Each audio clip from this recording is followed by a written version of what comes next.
Je suis désolé, hein, je vais tout de suite vous arrêter. C'est pas le PSG qui a été nul. Il faut reconnaître aussi par certains moments ce qui est fort. Avant d'en venir au PSG, Metz aujourd'hui, c'est un exemple pour beaucoup d'équipes de Ligue 1, montrant que tu n'es pas forcément obligé de jouer bloc bas et réussir à faire quelque chose. L'intensité qui a été mise aujourd'hui, sans relâche jusqu'à la dernière seconde, surtout avec le but de ce monstre. Bravo, ça change de ce qu'on voit. Je vous dis la vérité, je m'en fais absolument pas. Ça aurait pu certes défensivement être beaucoup mieux, mais voir déjà Désiré Doué retrouver le chemin des filets, les Titi qui récidivent, et de quelle manière? Après le travail monstrueux de Mbaye sur le côté, je crois que j'ai même pas besoin de parler quand on voit l'image. Pour le but de N'Diantou qui vient juste couper. De nouvelles fois quand le Paris Saint-Germain cherche à retrouver son équipe, son noyau collectif qu'ils avaient à la base. De voir que ça tourne aussi bien, qu'il se montre efficace, c'est magnifique les gars. Gonzalo Ramos qui sur une belle tête montre aussi le chemin des filets à son équipe, le tout premier but. Lui aussi qui fait le travail hein, lorsqu'il y a besoin. Moi je pense très fortement que c'est qu'une question de temps. Dans pas longtemps là, je sais que le PSG va être impossible à arrêter. Il y a certaines pièces qu'il faut récupérer, les gars. Faut pas s'étonner. Je trouve ça déjà incroyablement remarquable que le Paris Saint-Germain arrive à aussi bien tourner, en fait, pendant cette longue période-là. Merci le FC Metz. Voilà, il faut remercier les équipes maintenant qui jouent contre le Paris Saint-Germain. Tellement le Paris Saint-Germain fait face à des blocs bas, tellement c'est chiant. Tellement on se fait chier quand le PSG fait face à des blocs bas. Aujourd'hui, Metz a joué au foot. On a eu un très beau match, 3-2. On a une pluie de buts.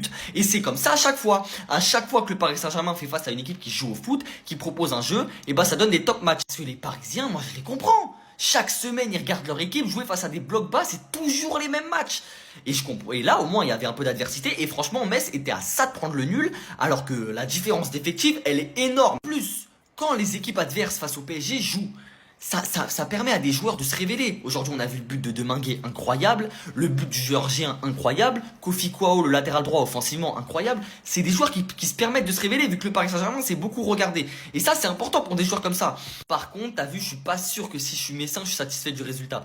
Parce que en vrai, moi je préfère faire bloc bas et prendre le nul honnêtement. Donc ça se comprend aussi des équipes qui jouent bloc bas, mais en tout cas pour le spectacle, je remercie le FC Metz, merci parce que ça donne des beaux matchs. Et pour les supporters du PSG, ça doit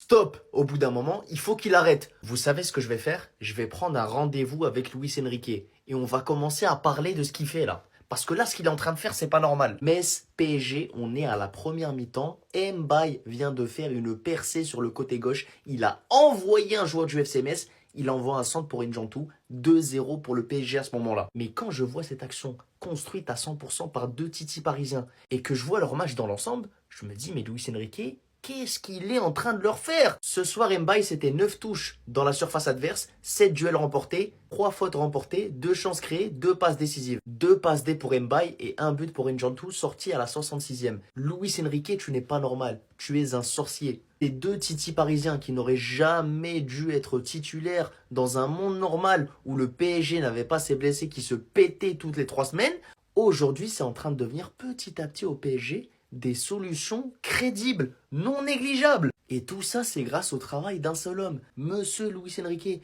qui finit toujours par nous donner tort. Ce mec, à chaque fois, il finit par gagner ses paris. Moi, je vous le dis, Luis Enrique, s'il arrive à rendre Lucas Chevalier bon, il sera incritiquable. Avi fait tellement bien les choses que la semaine dernière, c'était N'Diantou qui faisait la passe décisive à Ibrahim Baye pour son premier but avec le Paris Saint-Germain. Ils nous ont d'ailleurs lâché une célébration qui deviendra légendaire, j'en doute pas. Et aujourd'hui, qu'est-ce qui se passe? Ibrahim Baye qui fait la passe décisive à Quentin N'Diantou qui met son premier but avec le Paris Saint-Germain. Si ça, c'est pas magnifique, moi, quand je vois les Titi briller, je suis tellement heureux. Quand je vous dis que ces deux-là, moi, j'aille tellement, vous savez pas comment. Et la manière dont Luis Enrique les utilise et les met en avant, moi, je tire mon chapeau. Et je dis gracias. Paris Saint-Germain l'emporte 3-2 face à Metz, fallait voir le match. Et il fallait voir l'adversité en face. Moi, je dis respect Metz. Respect d'avoir porté vos buts en face au Paris Saint-Germain parce qu'aucune équipe en Ligue 1 ose affronter le Paris Saint-Germain. Ils ont pas joué bloc bas, ils ont joué avec leur force. Ils étaient loin, très loin d'être ridicules, ils étaient même très bons. Mais avec le retour du Golden Boy, j'ai nommé Désiré Doué. Bah oui, frérot. Que lui aussi, il a une Coupe du Monde à jouer, il a remis les pendules à l'heure et il a montré que lui, c'était pas un pétio. Mon focus aujourd'hui, il est sur les Titi, comme indiqué sur l'image. Et un en particulier parce qu'on a tous vu son match. Moi, quand je vois ce genre de choses, forcément, ça m'enthousiasme. Mais aujourd'hui, on va s'arrêter Sur un cas en particulier, j'ai nommé Ibrahim Baye. Ce mec va devenir terrifiant. C'est une putain d'anomalie dans le monde du football. Je sais que c'est un mec très calme, un mec plutôt posé, un mec plutôt chill. Mais sur le terrain, qu'est-ce qu'il est d'une violence. Tous vu la barre qu'il a mise, la manière dont il éliminait ses vis-à-vis. Mais en fait, il était démoniaque aujourd'hui. 2 passes décisives lui ont valu le trophée d'homme du match et un bisou de la part d'un petit. Oui, tu es une future superstar Mbaye. Si un petit te fait un bisou comme ça, c'est que tu l'as fait kiffer, c'est que tu l'as fait rêver. Tu vends du rêve aux fans de football, tu vends du rêve aux fans du Paris Saint-Germain. Certains étaient très durs avec lui au début, mais laissez-lui du temps. Et je peux vous dire que ce mec peut s'imposer dans ce Paris Saint-Germain. J'ai pas peur des mots. Gvara, Barcola, c'est bien. Lui, il a une envie que les autres n'ont pas. Lui, il a une dalle que les autres n'ont pas. Lui, il a une baraka que les autres n'ont pas. On va pas lui porter l'œil, on lui souhaite que de bonnes choses. D'ailleurs, il va aller jouer la CAN avec le Sénégal et j'ai hâte de voir ce que ça va donner parce que ce mec est un phénomène. N'ayons pas peur des mots. Ne prenons pas de pincettes. Si tout se passe bien, je lui souhaite, c'est du tout droit. Ibrahim Baye, c'est fort. Les Chichi, c'est fort. Restez sobre, abonnez-vous les gars, ça trappe. Vous savez pourquoi je rigole? Parce qu'en fait, tellement le PSG, ils nous ont habitués à être performants qu'on oublie qu'il leur manque leur meilleur joueur. Désiré Doué, en 5 minutes, il nous a rappelé. Il nous a rappelé pourquoi il a été nommé Golden Boy. La défense messine incompréhensible, il laisse personne à la retombée, je crois que c'était d'un corner. Désiré Doué, il va seul au but. Voilà, face à face, froid. Mais il faut aussi parler de la gestion des titis par Luis Enrique. Moi, j'aime trop comment il les utilise. Il a pas peur dans des matchs compliqués parce que Metz, c'est en bonne forme et ils font un très bon match aujourd'hui. Il les a lancés. Et qui a brillé? Monsieur Ibrahim Baye, les gars. Attendez, son match, on en parle. 2 passes décisives. Ses 2 premières passes décisives en Ligue 1. Là, cette fois, je me trompe pas. Depuis que le Sénégal, il l'a appelé, c'est bon. C'est bon, il est libéré. Parce que sur le deuxième but parisien, comment il dépose son vis-à-vis sur le côté pour venir servir son copain Quentin Djantou, c'est du grand art. En fait, c'est ce qu'on te demande de faire à la CAN, mon frère. Bref, à part ça, le PSG a tremblé à 2 reprises sur 2 très très beaux buts du FC Metz.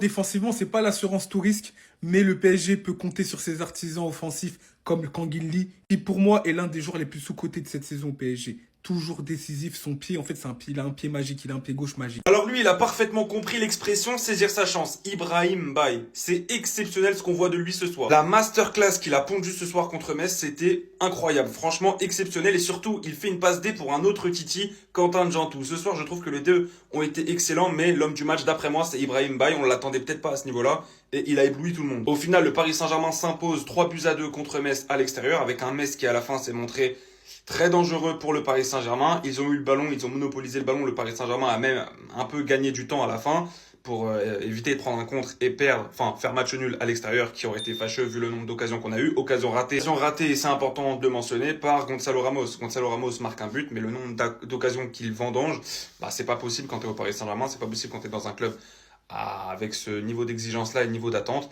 Gonzalo Ramos doit faire mieux. Ce soir, il a été titulaire une nouvelle fois. Et techniquement, on sent que c'est compliqué. Alors que pour moi, c'était sa force. Je trouvais qu'il était bon. Là, je l'ai trouvé en difficulté. Et on le paye cash parce qu'on était en dilettante. Mais en attendant, allez, Paris.